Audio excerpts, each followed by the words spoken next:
statement on the Prajwal Revanna sex scandal case. What we're getting to hear is that one complainant has already filed an official complaint to the NCW regarding 3 people who were allegedly dressed as Karnataka police officials, and they were allegedly forcing her to give a false statement. This is coming in from the NCW. The NCW has said no complainant has come to the commission with the allegations of sexual assault. So clarification coming in then from the National Commission for Women. They have issued this statement that no woman has come to register her complaint against the JDS MP from Hassan, Prajwal Revanna, against whom these sexual allegations have been applied to. Now, he is not in the country. His lawyers have sought more time, but his father, HD Revanna, has been in custody for quite some time. Ananya joins us for more on this. Ananya, I want to understand from you, why is the NCW, why have they issued a statement? Was there some news that a complainant had come and had registered her complaint to them? Well, definitely, a big statement is now coming from the National Commission for Women, wherein they go on to say that, with regards to this particular Prajwal Revanna sex scandal case, they've not received a single complaint from a woman with regards to sexual offences in this regard. And not only this, they have in fact received a statement.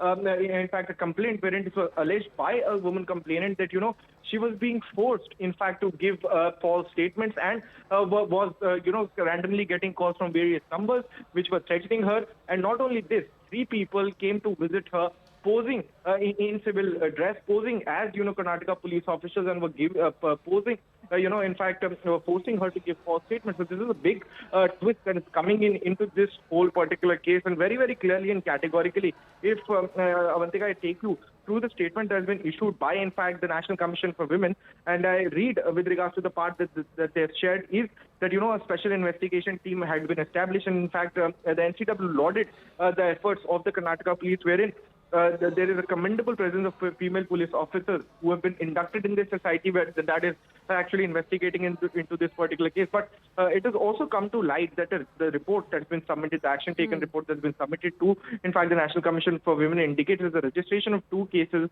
but based on the complaints of sexual abuse by the victims, alongside an additional complaint filed for abduction by a relative. However, no victim has come forward to register a complaint in the NCW in this particular case, is what the topmost women body in the country goes on to say. Okay, so they've issued that clarification, but what is the role of the NCW in this entire matter?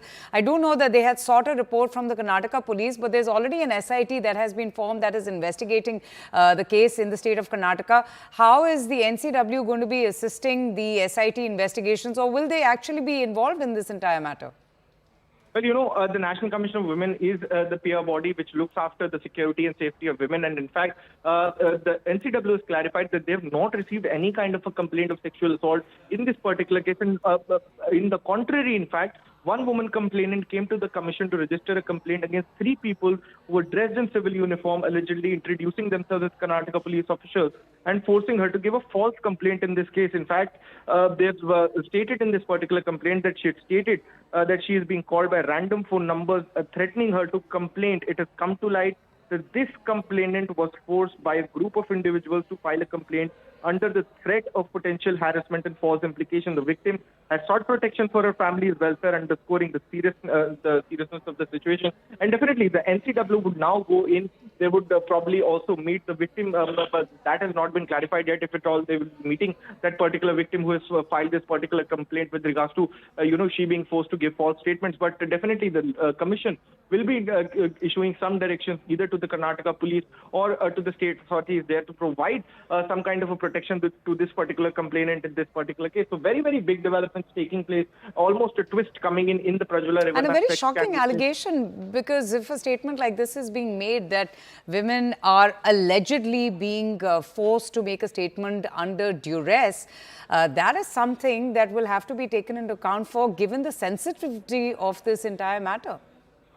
Well, definitely, this is a fresh twist coming into this particular case, and it's a very, very serious complaint that the National Commission for Women has now received. And how will the NCW be proceeding with it? Whether it would be sent back to the SIT to see as to who were these people who had, dressed up? Because see, these people were dressed up as per the complainant. These people were dressed up as Karnataka police officials, and That is a big charge. So whether or not the sanctity of that SIT would remain, because these people came in and dressed as Karnataka police officials, who were these people is the biggest question that the NCW might ask, in fact, the state authorities to actually go into and investigate. So we'll have to wait and watch as to how things pan out next. But definitely, some kind of a protection or meeting might take place from the NCW to this particular victim who had now knocked the doors. But the biggest statement that is coming from the NCW is that no kind of a complaint of sexual assault was received by the National Commission for Women in this particular case at this particular point of time itself.